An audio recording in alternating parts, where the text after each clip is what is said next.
안녕하세요. 한의사 이경입니다. 자, 이맘때가 되면 미뤄뒀던 건강검진 많이들 하시는데요.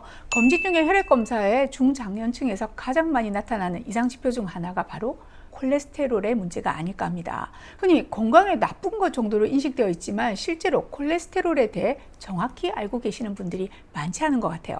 자, 그래서 오늘 고상훈 원장님 모시고 콜레스테롤에 대해 특히 여성암과의 관계에 대해서 알아보는 시간 갖도록 하겠습니다.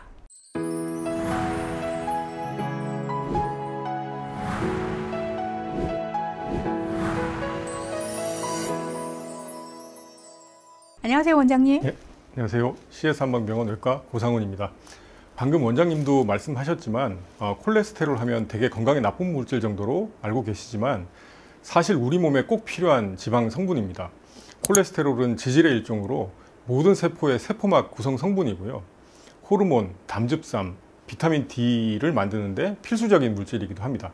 다만 과하면 심혈관계 질환 등의 원인이 되기 때문에 균형 유지가 중요한데요. 현대인의 생활습관, 식습관 특성상 부족한 경우보다는 과한 경우가 대부분이다 보니 줄여야 하는 대상으로 인식되고 있기도 하죠.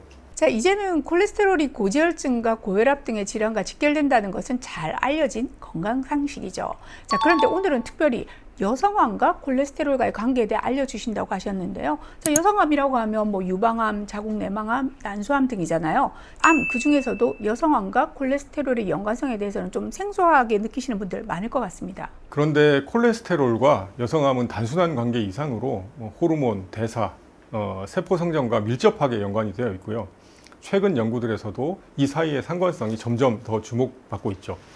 암별로 살펴보면 우선 유방암의 경우 콜레스테롤의 대사산물인 27 하이드록시 콜레스테롤이 에스트로겐 수용체와 상호작용을 통해서 유방암 세포의 성장을 촉진할 가능성이 있다고 알려져 있습니다. 그러니까 유방암의 에스트로겐이 촉진인자로 작용을 하는데 콜레스테롤 대사 과정에서 발생하는 일종의 산화콜레스테롤이죠. 27 하이드록시 콜레스테롤이 이 에스트로겐과 유사작용으로 유방암 촉진인자로 작용하는 거군요. 에스트로겐 수용체와 상호작용한다면 에스트로겐 수용체 양성 유방암에서 특히 연관성이 높을 것 같은데요. 관련 연구도 많은데요. 총 콜레스테롤 또는 LDL 콜레스테롤 수치가 높으면 유방암 발생률 그리고 재발률이 증가했다는 연구가 있고요. 또 일부 연구에서는 콜레스테롤을 낮추는 스타틴 약물의 사용이 유방암 재발률 감소와 연관된다는 결과도 있습니다. 유방암뿐만 아니라 자궁내막암에서도 연관성이 보고되고 있는데요. 비만이거나 고지혈증이 있는 경우 지방 조직에서 만들어지는 에스트로겐, 그러니까 에스트론이라고 하는데요. 이것이 증가하면서 자궁내막암 위험성도 증가하게 됩니다. 고지혈증이 인슐린 저항성 염증 증가 그리고 산화 스트레스를 유발하는 작용을 하니까 암 위험도 높아질 수밖에 없을 것 같습니다. 이런 현상은 폐경 후 여성에서 더 두드러지는 것으로 알려져 있습니다. 또 난소암의 경우에도 일부 연구에서 고콜레스테롤이 종양 성장과 관련된 경로를 자극할 수 있다고 보고된 바가 있고요. 이렇게 콜레스테롤의 증가는 여성암에 나쁜 영향을 줄 수 있는데요. 아이러니하게도 여성암을 치료하는 과정이 또 콜레스테롤 수치를 높이는 악화를 유발할 수 있다는 점입니다. 유방암을 치료하는 약이 유방암을 일으키는 인자인 콜레스테롤 수치를 높인다. 자, 구체적으로 어떤 약물들이 있을까요?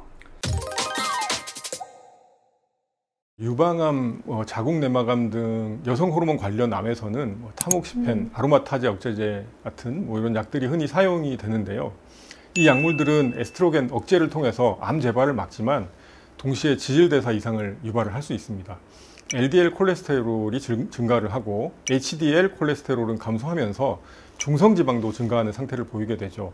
난소 절제 또는 항암제 유발 폐경이 오는 경우에도 에스트로겐 감소로 인해 마찬가지의 현상이 발생하게 됩니다. 꼭 약물의 작용이 아니더라도 암 치료 중에 피로감이나 통증, 무기력감 등으로 인해서 활동량이 감소할 수밖에 없을 텐데요. 자, 이런 결과로 인슐린 저항성이 증가하고 체중이 증가하고 지질 수치의 악화가 진행되기도 할 것 같습니다. 그리고 항암제나 호르몬제는 간에서 대사되기 때문에 간독성 위험이 있을 텐데 간 기능 저하는 콜레스테롤 대사 능력 감소로 이어지기도 할 테고요. 네, 그리고 암 진단 이전부터 고혈압, 당뇨, 대사증후군 등이 있는 경우에는 암 치료 중에 이러한 기저질환들이 악화돼서 고지혈증을 촉진하게 되기도 하죠. 네. 이렇게 다양한 요인들이 고지혈증을 촉진하는 쪽으로 작용을 하게 되고 이것이 또 암의 촉진인자로 작용을 하게 되는 것이죠. 자, 그렇다면 여성암 환자들에게서 고지혈증의 관리는 좀 더 엄격해야 하지 않나요? 예, 여느 고지혈증과 마찬가지로 여성암 환자의 경우에도 일반적으로는 LDL 콜레스테롤 100 이하, 예. HDL 콜레스테롤 50 이상, 그리고 중성지방은 150 이하로 유지하는 것을 목표로 관리를 하는데요. 여성암이면서 심혈관 질환이나 이제 당뇨가 있거나 심혈관 질환 고위험군인 경우에라면 기준을 더 낮춰 잡습니다. 네.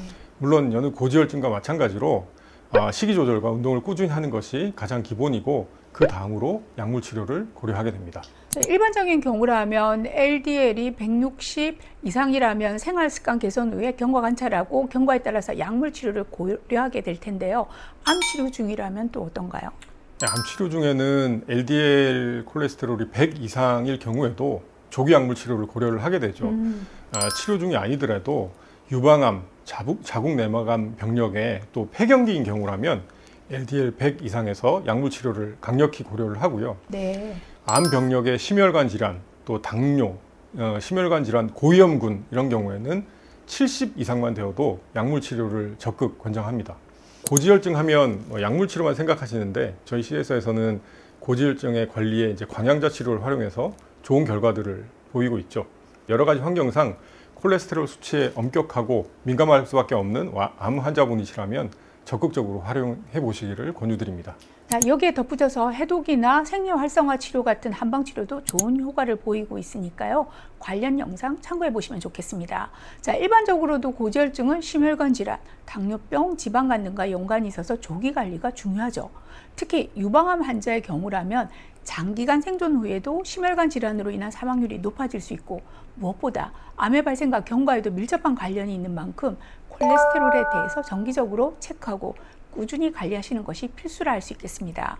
자, 오늘도 좋은 정보 준비해 주신 고상훈 원장님 그리고 시청해 주신 구독자분들께 감사드립니다.